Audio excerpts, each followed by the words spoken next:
Good morning, everyone. It is 1:54 on the Space Coast, and we are less than an hour away from the launch of a Falcon 9 rocket carrying another batch of 29 Starlink satellites. You're looking live at the rocket standing on Space Launch Complex 40 at Cape Canaveral Space Force Station.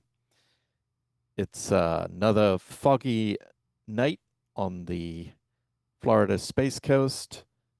The base of the rocket a little obscured from this particular angle from the press site, but we are expecting the weather not to be an issue for tonight's mission. This will be the 150th Falcon 9 rocket of the year. I'm Stephen Young, and I'll be providing commentary tonight. Will Robinson Smith is on vacation, but is back next week. Be sure to follow Will and the rest of the Spaceflight Now team on social media. We're broadcasting tonight from the Spaceflight Now News Bureau at NASA's Kennedy Space Center. Adam Bernstein is running our cameras this morning, assisted by John Pisani, who is also running the technical aspects of this morning's broadcast.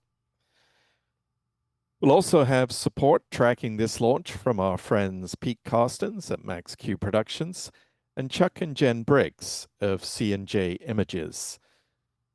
This view coming to us from their camera on the 528 Causeway.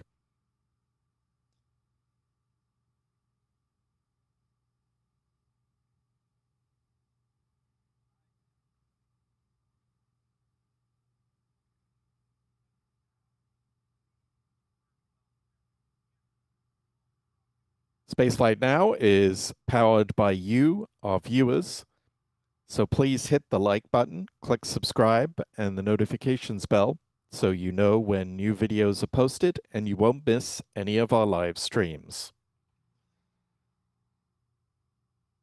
If you're able to do more to help improve and expand our coverage of the space program, we would very much appreciate it if you would consider making a donation through YouTube's Super Chat feature or by becoming a member of our YouTube channel. Membership grants you access to our special members-only videos, as well as discounts for our online shop. A big thank you to everyone who has made a contribution to help fund our coverage. We can't do this without your support.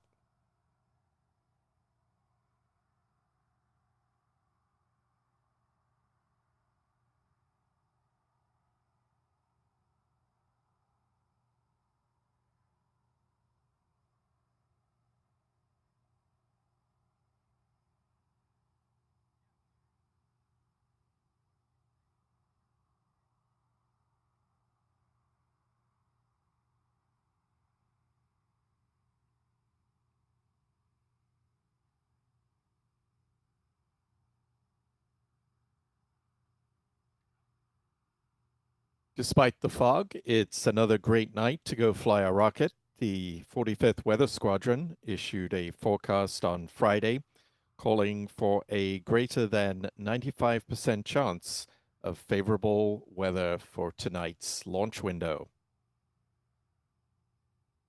As you can see, it's clear skies.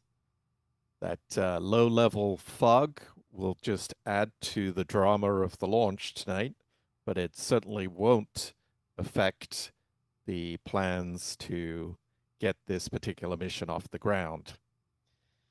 If for whatever reason SpaceX does need to delay to the backup opportunity tomorrow, the weather chances do dip to 85% favorable, with the risk being the chance of a cumulus cloud rule violation.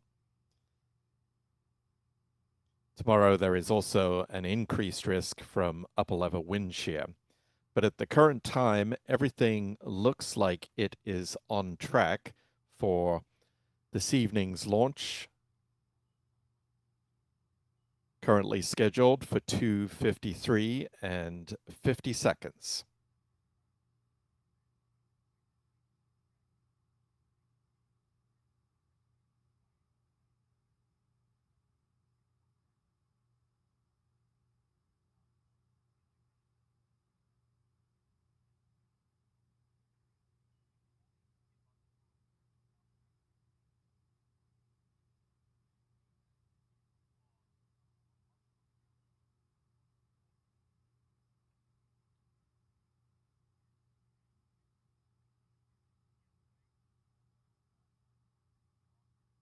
We're about 15 minutes away from the point in the countdown at which the launch director will give their go for the start of propellant load.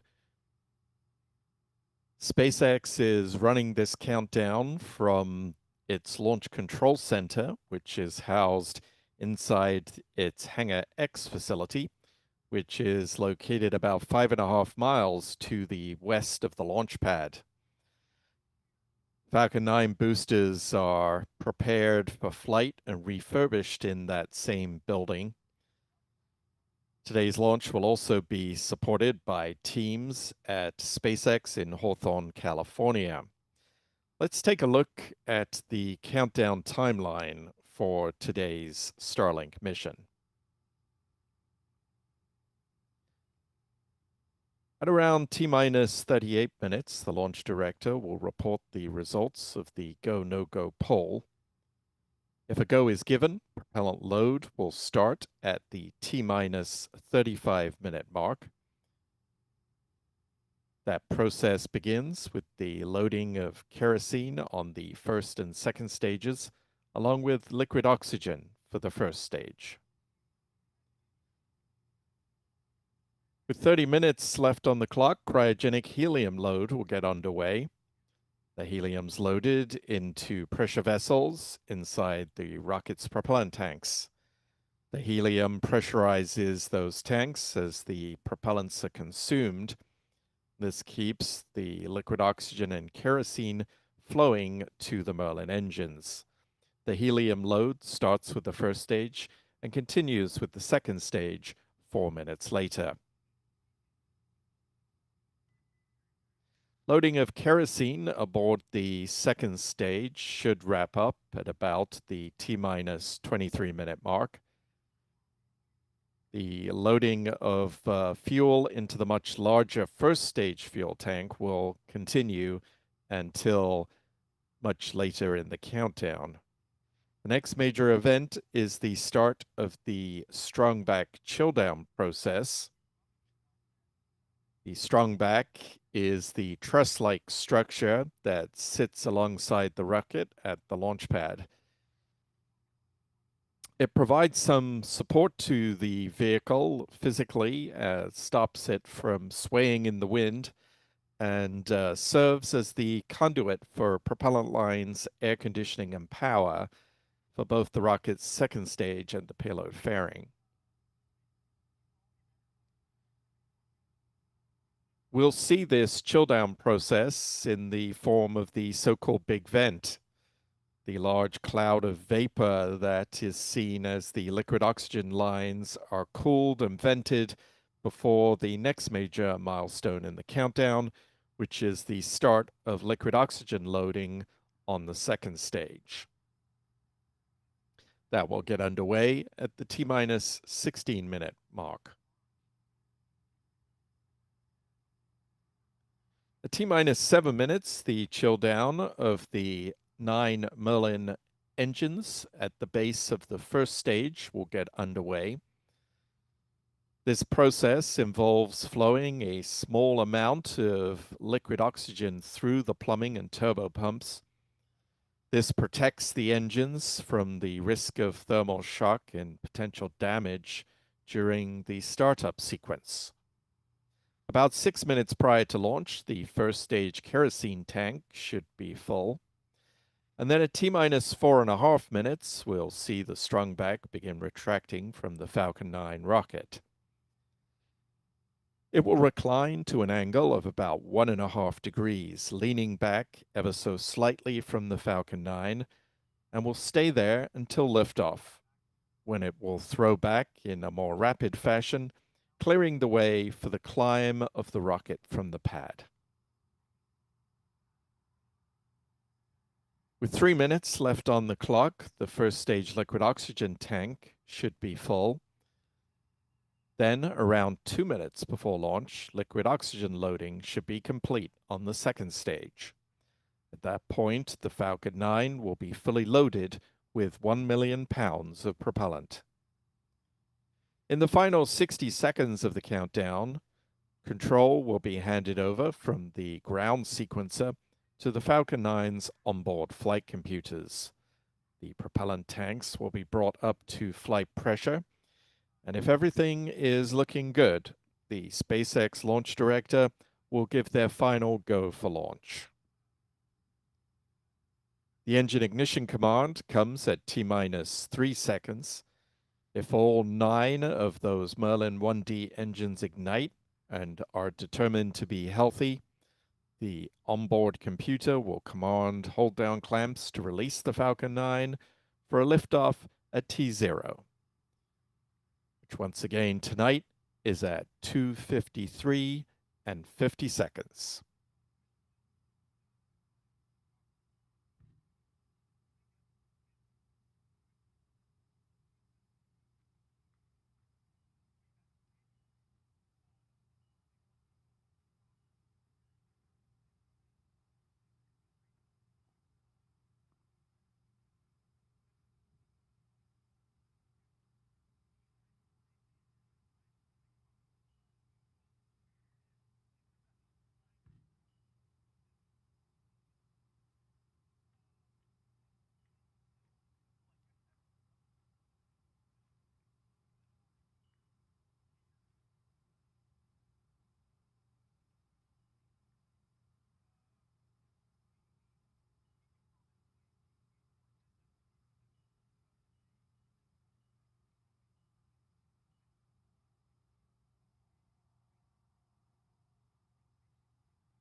T-minus 46 minutes and counting.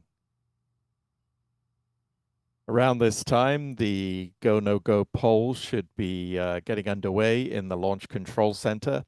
That poll is taken electronically by the launch director to determine that all the launch team are in a position to support this morning's liftoff. If all stations report that they are go for launch, then the launch director will give the go-ahead for the start of the auto sequence, which begins at T-minus 35 minutes with the start of propellant load. That call usually is made by the T-minus 38-minute mark, as was shown on our countdown timeline, but can occur earlier than that. Unfortunately, with the fog tonight, we may be challenged to see the start of the propellant load.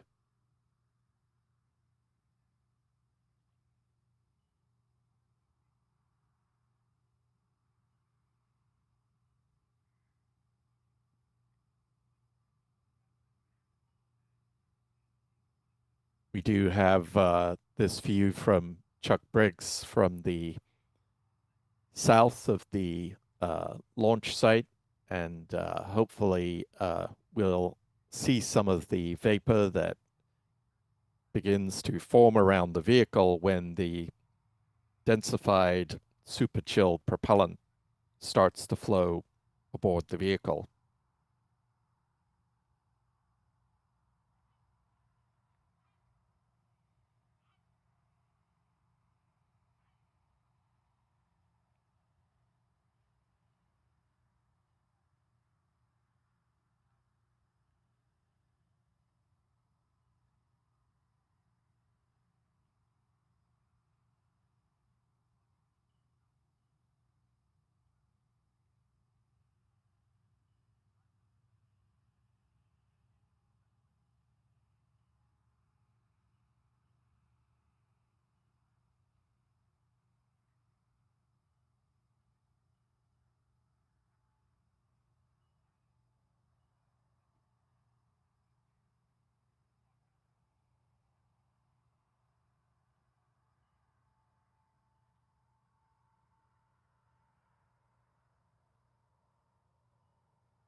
Nestled in the nose cone of the Falcon 9 is the batch of 29 Starlink satellites that SpaceX is adding to its constellation, providing internet service now to around 8 million customers, according to a social media post by the company earlier this month.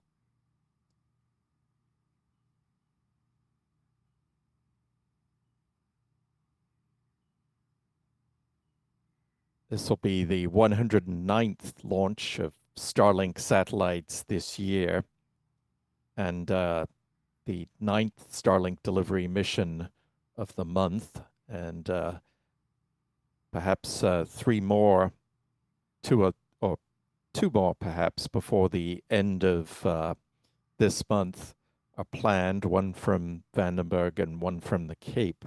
So a total of 11 missions this month alone. SpaceX recently introduced an optimized version of its version 2 Starlink satellites. They have a mass of about 1,267 pounds, or 575 kilograms. That compares to the previous versions, which came in at around 1,760 pounds, or 800 kilograms. So some significant weight savings there. After the solar panels unfurl, the satellites have a wingspan of about 100 feet or 30 meters. They use argon hole thrusters for in-orbit maneuvers and a built-in SpaceX facility in Redmond, Washington, near Seattle. The ion thrusters will be used over the coming weeks and months to raise the satellites into their operational orbit. The Falcon 9's upper stage will deliver the spacecraft to an orbit of about 170 miles, or 274 kilometers, with an inclination of 43 degrees.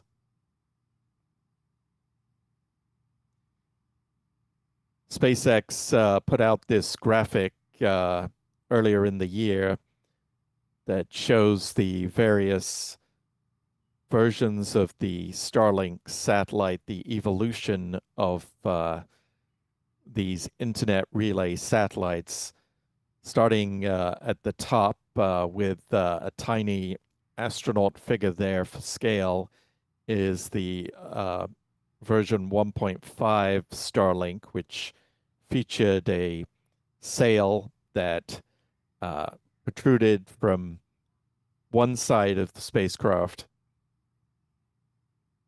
That design became a little more like a conventional satellite with the V2 minis, which were originally the version 2 of the Starlinks were supposed to fly on Starship, but that didn't happen.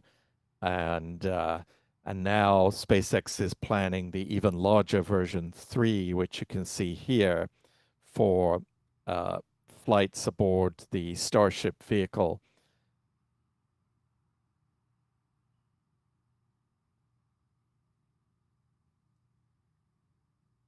Well, at this point in the countdown, if all is going according to plan, propellants should be flowing aboard the vehicle with the start of the auto sequence. Unfortunately, as you can see from our close-up view from the KSC press site, there is a bank of fog between us and the rocket that is obscuring the lower portion of the vehicle. So it does come and go. So there is a chance we might get a break just in time to see the start of that propellant load. But if not, we might have to wait a little longer before we see a visual indication of the propellants flowing aboard the rocket. Usually when we have a clear view, we can see the formation of frost and vapor swirling around the outside of the first stage as those super cold propellants flow aboard.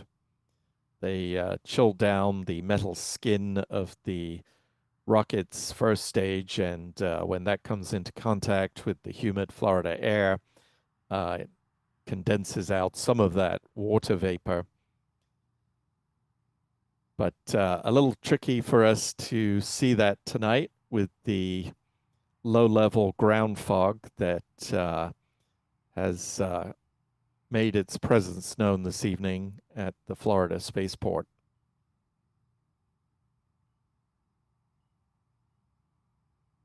If we turn our attention over to pad 39A, you can actually get a sense for that fog that is probably coming in off the ocean, the Atlantic being just on the other side of the SpaceX facility here at 39A. You can see that low-level fog just hugging the ground in this view.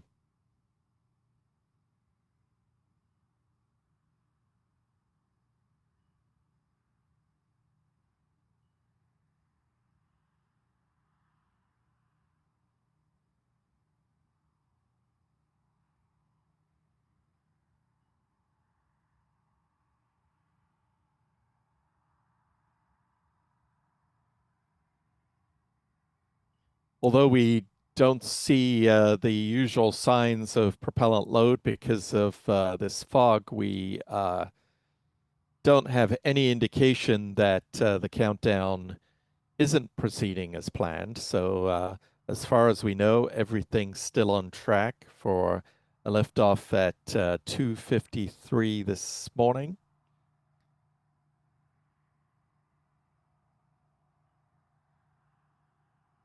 The propellant load sequence begins with the flow of liquid oxygen into the first stage and kerosene into both the first and second stages.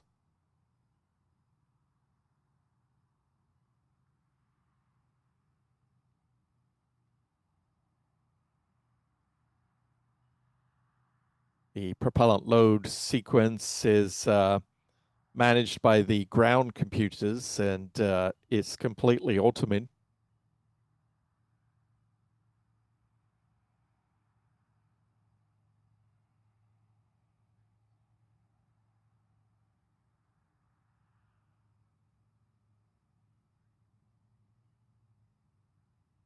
And the fog actually does seem to have cleared a little bit. I think we can see signs of that vapor just at the very edge of the fog there. I think it does appear that those visual indications are present. So good news there that confirmation of the load getting underway.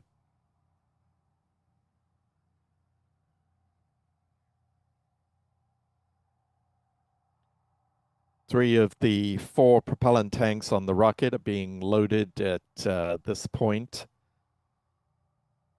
Kerosene tanks on the first and second stage and liquid oxygen on the first stage.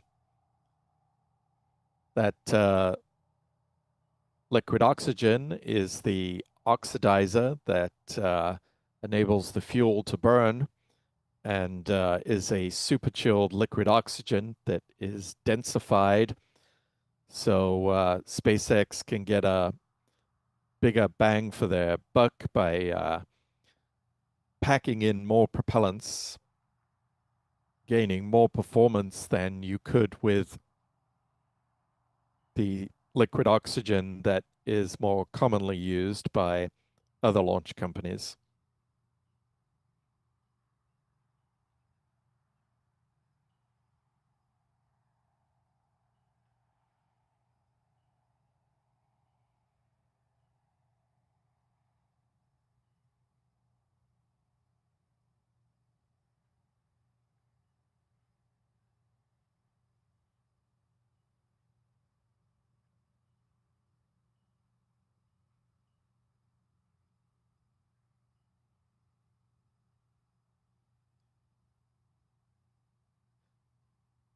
The fuel used by the Falcon 9 is a highly refined rocket-grade kerosene, which is known as Rocket Propellant 1, or RP1 for short.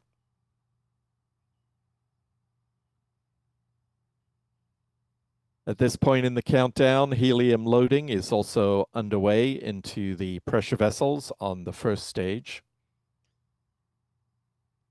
That helium is used to pressurize the propellant tanks during flight.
Tonight's mission is carrying another 29 satellites for the Starlink constellation. So far, SpaceX has launched a total of 10,444 Starlink satellites to date. As of yesterday, about 9,046 of those were still in orbit, according to statistics compiled by astronomer and space expert Jonathan McDowell. Not all of these satellites are operational, however. Some are in the process of being commissioned. Others have reached the ends of their lives and will be steered to re-enter into the atmosphere. SpaceX no longer provides us with coverage during the deployment of the Starlink satellites, but we do have some footage from a previous mission that will give you a sense of how that looks. The Starlink satellites are flat packed, one on top of each other. There is really no deployment system for the satellites. They simply just drift away from each other. They are held to the top of the second stage by retention rods that are hinged. And actually, in this video, you can see those rods in the reflection on the foil on the base of the Starlink satellites. You can see them here swinging back against the vehicle where they latch themselves in place onto the second stage. Earlier Starlink satellites, the deployment mechanism rods were jettisoned into space and became a potential source of space debris. So SpaceX revised that design so that those rods that hold the Starlinks in place are held onto the second stage of the Falcon 9, which eventually performs a deorbit burn so that it doesn't present a risk of becoming space debris. And I believe we've got a still photo as well, taken from the rear-facing camera on the Falcon 9 second stage, showing those satellites like a deck of cards being spread out on a table, gradually separating from each other. It's quite a unique technique that SpaceX developed to deploy these spacecraft.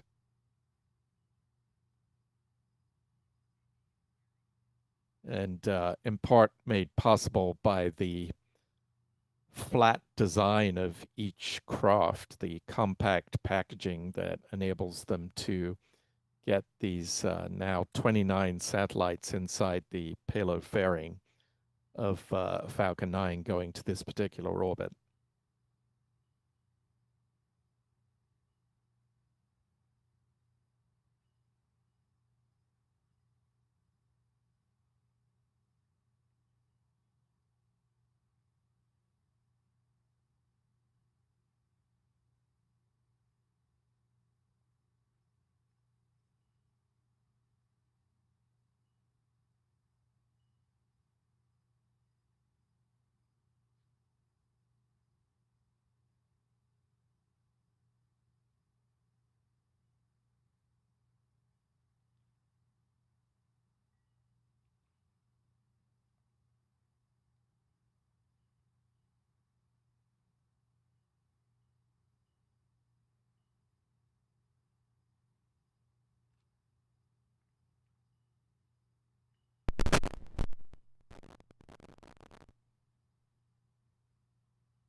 And as you can see from the cloud of vapor coming from the Falcon 9, the big vent is now underway at the pad.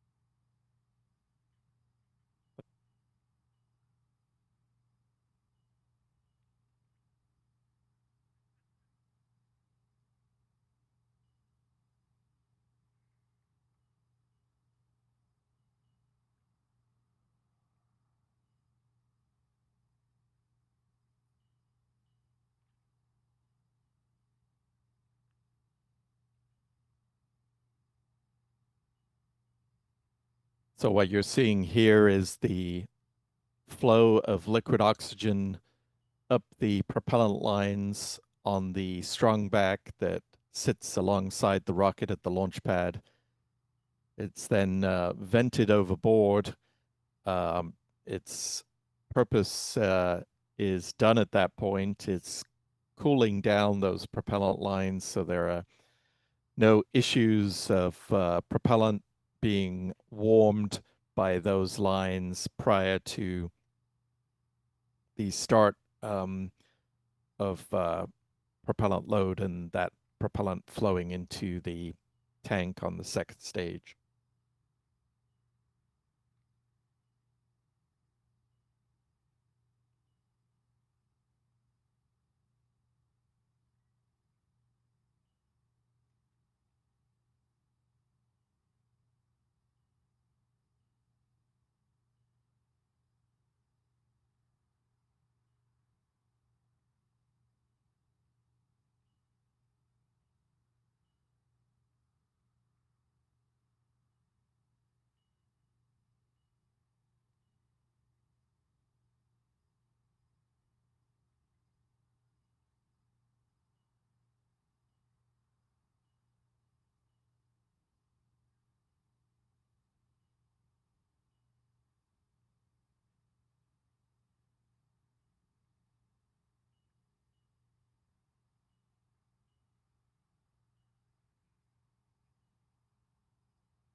The big vent will be wrapping up very shortly.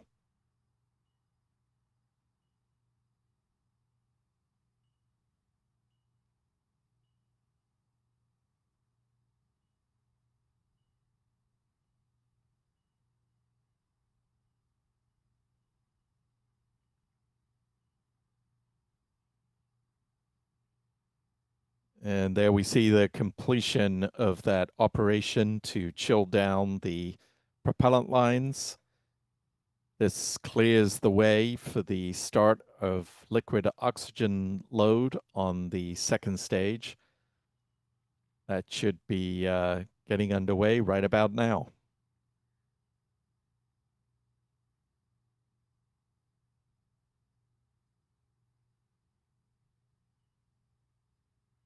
With the start of that propellant load on the second stage, the rocket is now being filled with oxygen on both stages. Kerosene loading on the second stage should be complete. That tank is the smallest tank on the vehicle. Doesn't take that long to fill up, and that was probably completed about 10 minutes ago. The loading of kerosene onto the first stage continues for about another 8 minutes or so.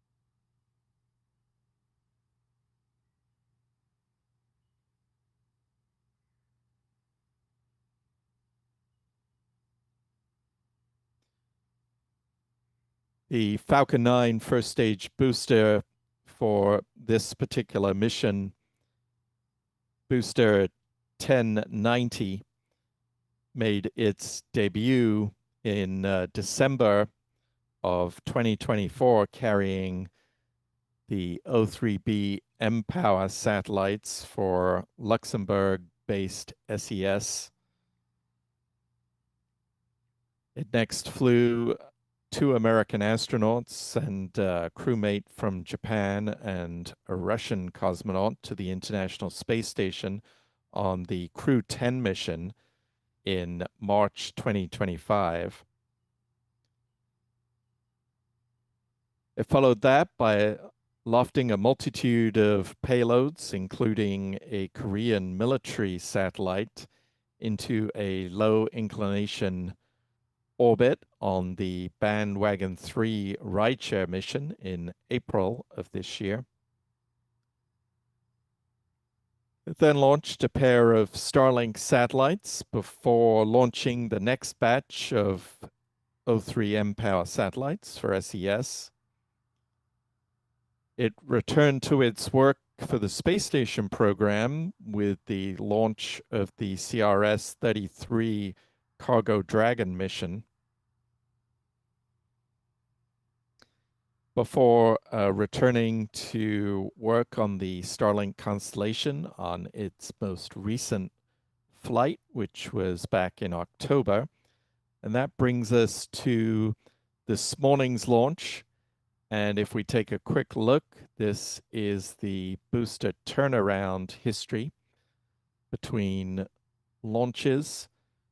Pretty rapid turnaround of 22 days back between the Bandwagon 3 mission and the Starlink 6-67 flight. That was in part due to the fact that it made a landing at landing zone 2 at Cape Canaveral.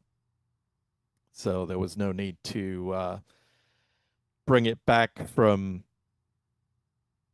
the Atlantic on one of the drone ships. So that shaved off a day or two there. So Booster 1090 making its ninth flight today.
So we're coming up on T minus 10 minutes and counting. Once the Falcon 9 lifts off, we're going to have some spectacular tracking views from our team. Pete Carstens is currently giving us a demonstration of the capabilities of his tracker with this view of the planet Jupiter and four of its Galilean moons. At the top, you're seeing Callisto, obviously Jupiter in the middle of the shot here. And then below that is the volcanic moon Io, and then Ganymede, and at the bottom, Europa, the moon of Jupiter that is believed to have a subterranean ocean. Very exciting target for scientists as they believe it's one of the likely locations in the solar system that might harbor life. And as you can see, as Pete adjusts the exposure on the camera, you can see the clouds and the bands in Jupiter's atmosphere clearly visible there. So just a little taste of what you can expect from the powerful lenses that we'll be using to track tonight's launch.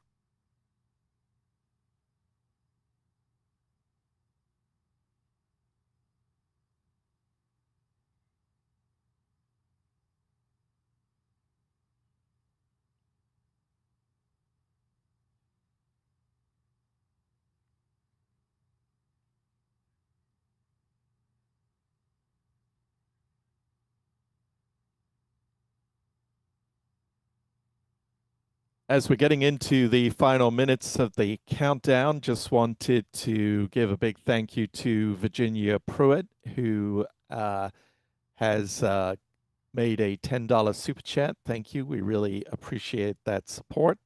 If you haven't done so already, don't forget to hit the like button. That really helps us out.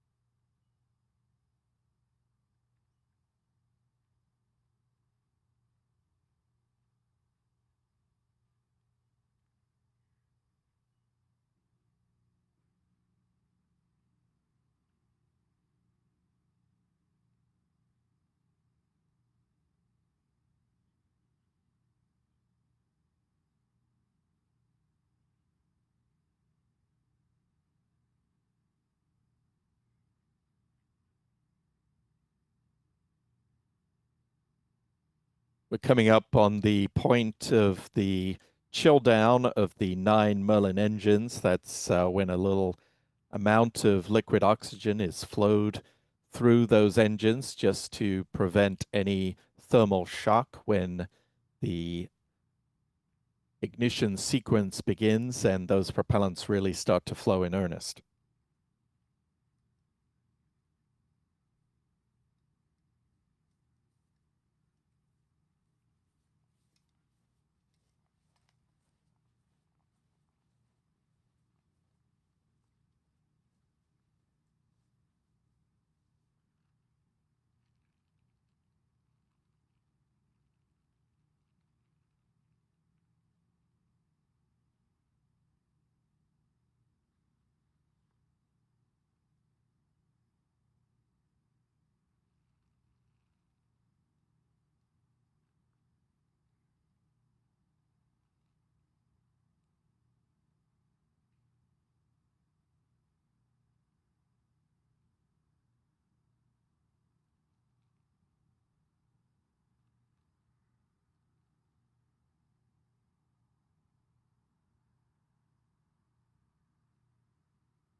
We're coming up at the point in the countdown where the strong back will be retracted from the vehicle. We'll also soon be getting pad views and countdown audio from SpaceX.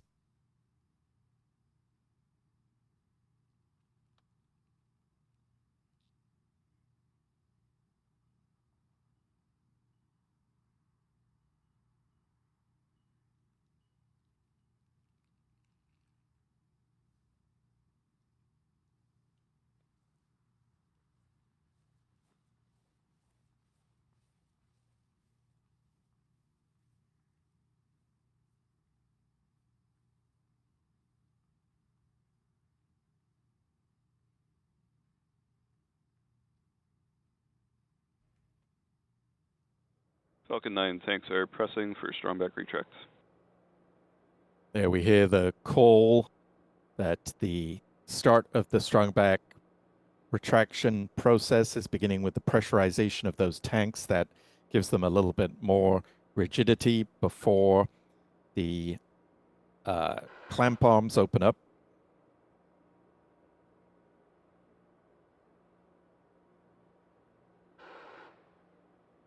Strong back retract has started.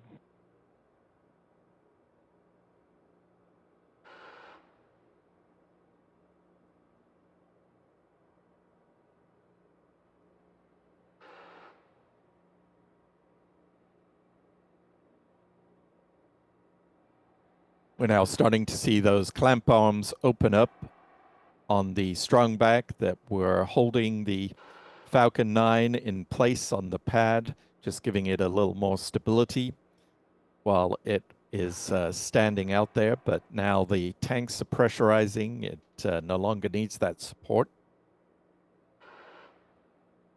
You're also hearing some of the hisses of vents out at the pad.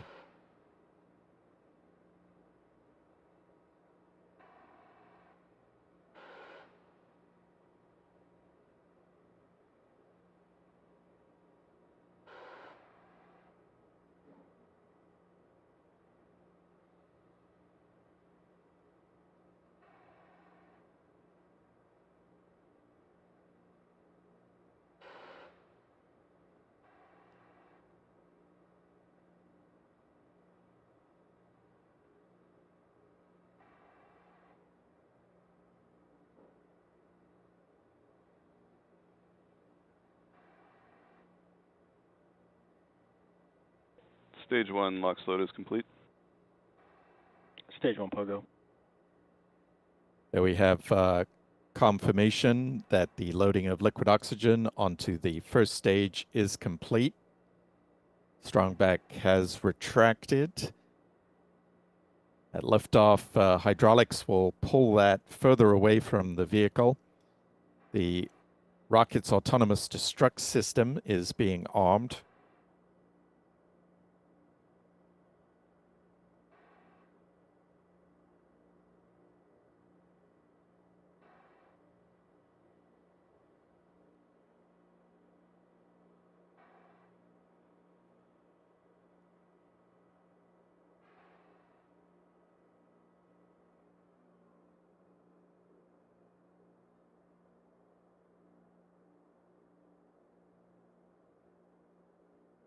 Stage 2 LOX load is complete.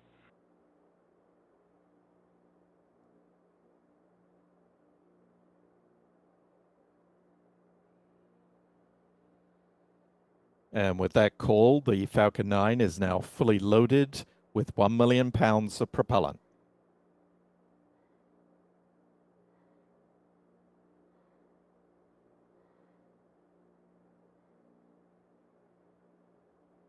Ground gas closeouts has started.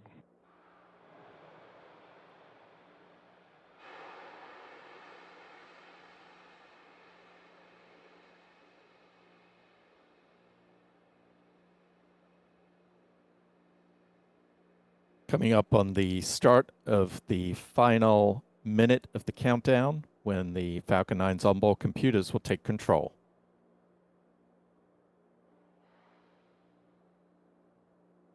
Falcon 9 is in startup. There we have that call, just waiting the launch director's final go. The launch director is go for launch.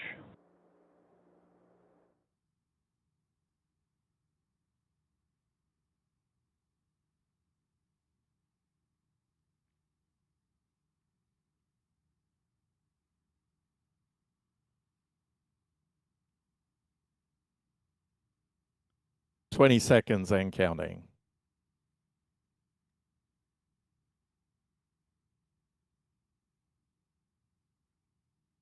T-minus 10, 9, 8, 7, 6, 5, 4, 3, 2, 1. Engine ignition and liftoff. Liftoff of the Falcon 9, carrying 29 Starlink into low Earth orbit. The Falcon 9 has cleared the tower. The Falcon 9 is pitching downrange onto a trajectory that will take it to a 43-degree inclination orbit. Let's listen in to the roar of the Falcon 9 engines.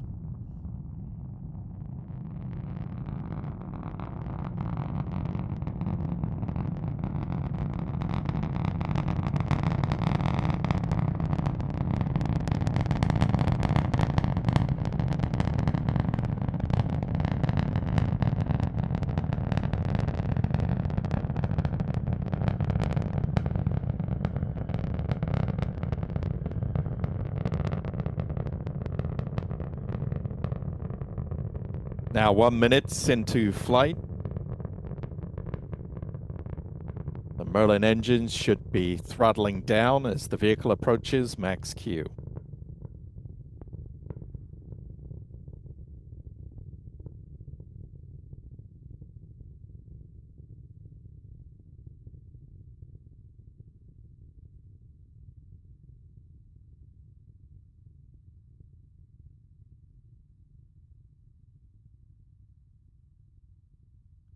Falcon 9 is traveling faster than the speed of sound. The chill down of the upper stage engine is underway.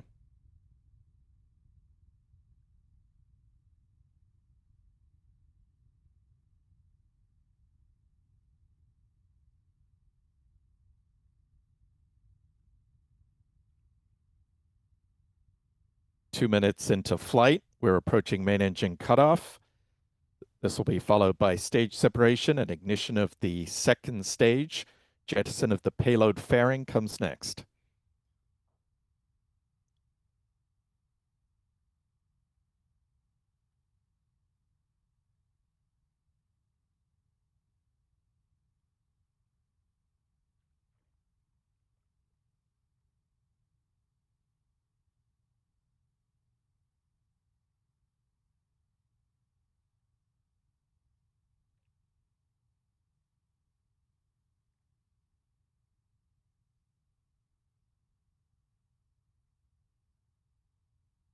There we see separation of the second and first stages. The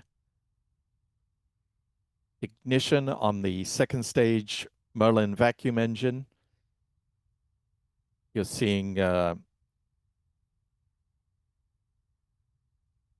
fairings separate now. Could catch a glimpse of that in Pete's tracking camera view, and then in the onboard camera in the bottom right-hand corner of the screen.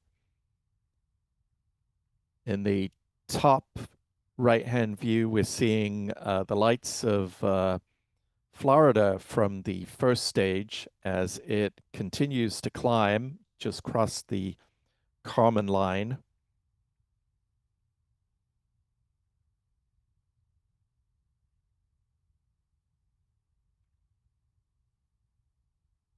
Everything going smoothly so far in today's launch.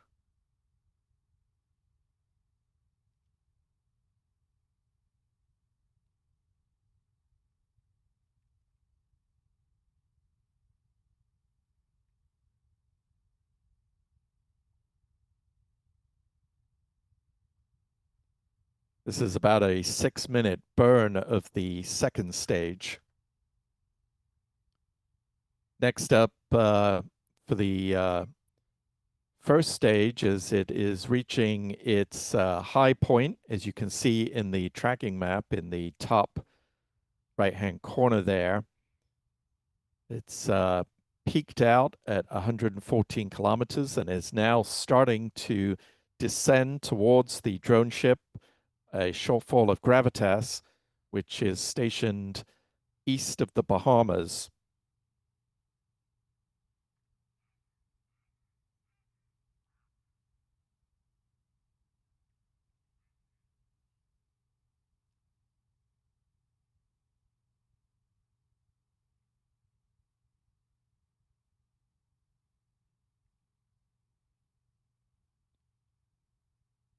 We're about a minute away from the start of the entry burn.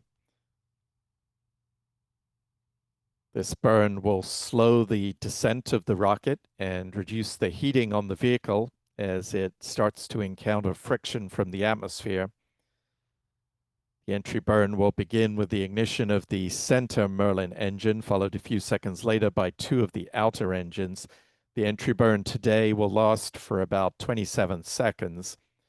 We'll see if our tracking team is able to get us a visual sight of that burn.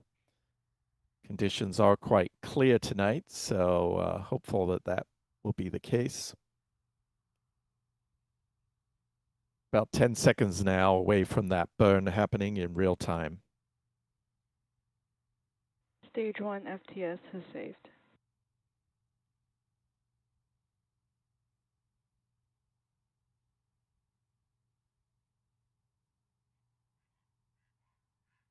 Stage 1 entry burn.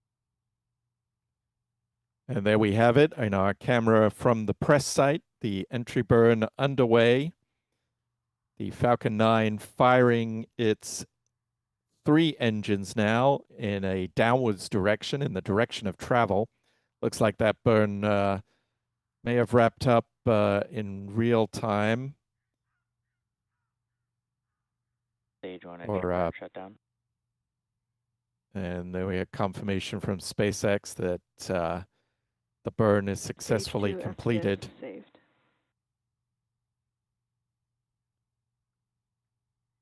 That burn really slams on the brakes and saves the first stage from being destroyed by the heating it will encounter as it comes back through the atmosphere.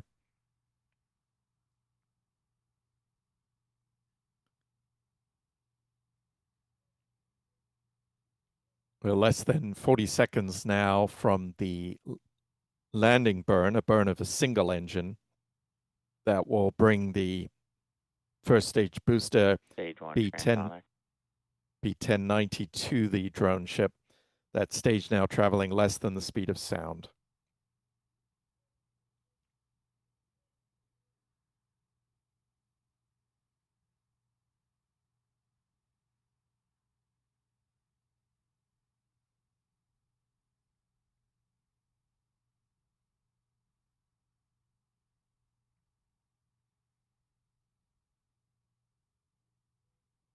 Stage 2 is in terminal guidance. Stage 1 landing burn.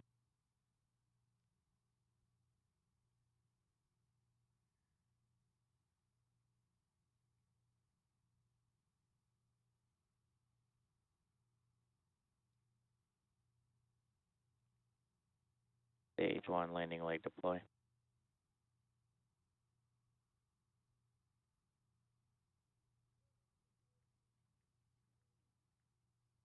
Stage 1 landing burn. And there we see it, B1090 on the deck of the drone ship. A few seconds left in the second stage burn.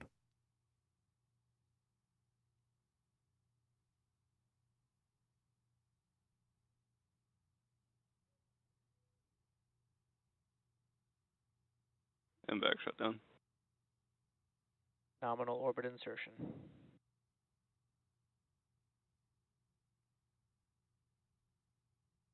And there we see the completion of that first approximately 6-minute burn by the Merlin vacuum engine on the second stage of the Falcon 9.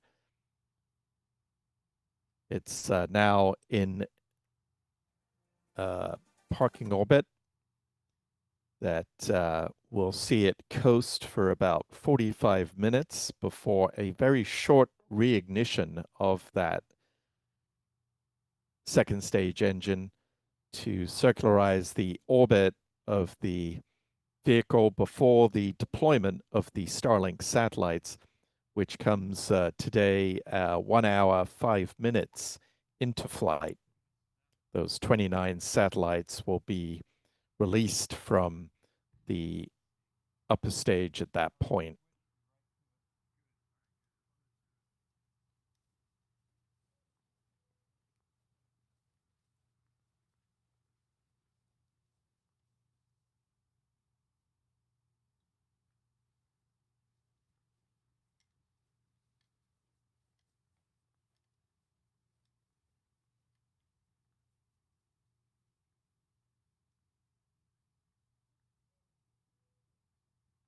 So with this mission underway and the Falcon 9 currently in a parking orbit, we're going to take a look at our mission stats and see where things stand with the successful liftoff of this mission, although we still have about 50, just over or just less than 54 minutes until the deployment of these satellites and the mission can truly be called a success. But let's see how the stats stack up. So this was the 9th flight for Falcon 9 Booster 1090. It was the 567th Falcon 9 launch to date, the 150th Falcon 9 of the year, the 503rd Falcon Booster reflight. It was the 168th SpaceX orbital launch in the last 365 days. They did reach 170 launches within 365 days earlier this month, but have fallen back a little, but are holding at around that 168 flight mark. This was the 294th launch from Pad 40, really the workhorse pad for SpaceX. And it was also the 349th overall orbital launch from Pad 40, including previous flights of Titan vehicles that flew from this launch complex in the past. If we take a look at the recovery stats, this was the 135th landing on the drone ship Shortfall Gravitas, the 440th SpaceX drone ship landing, the 538th SpaceX booster landing, and then this is the 539th overall booster landing for the space industry, with New Glenn being the new entrant into our statistics here, having made a successful landing on Blue Origin's drone ship Jacqueline last week. So taking a look at the bar chart showing the rise in launches over the period of time since the Falcon 9 made its debut in 2010. Really dramatic rise in the last 4 or 5 years.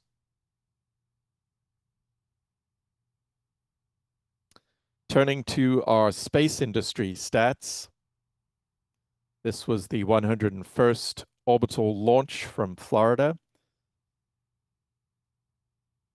The Space Launch Delta 45 wing of the Space Force celebrated the 100th launch earlier this week. A major milestone for them in their effort to increase their launch cadence from the Florida spaceport. It was also the 159th orbital launch from U.S. soil,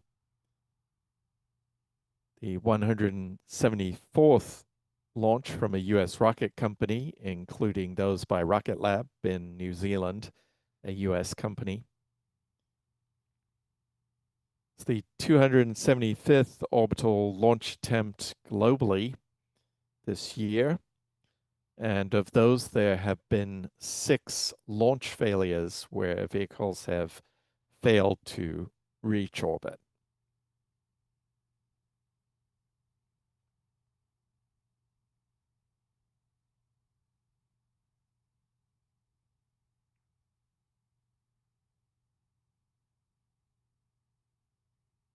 So I wanted to just give a big thank you to Cumulus Granatus in the chat for answering people's questions this evening.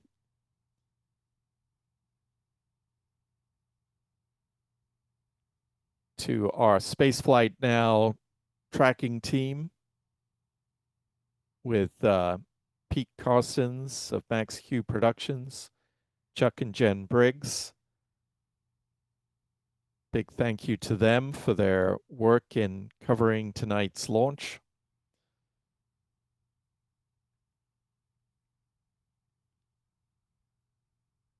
Our Spaceflight Now team this evening.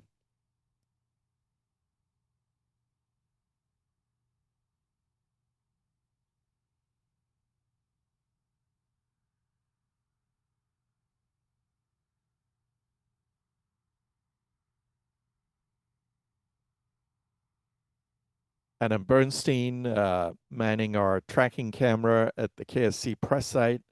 John Pisani providing support and running the technical aspects of tonight's broadcast. Michael Kane has the evening off, and Will Robinson Smith will be returning from vacation very soon. But be sure to follow them all so that you get to see their work on social media.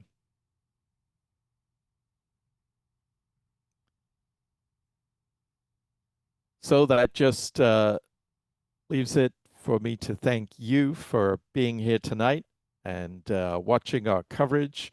We really appreciate everyone's support.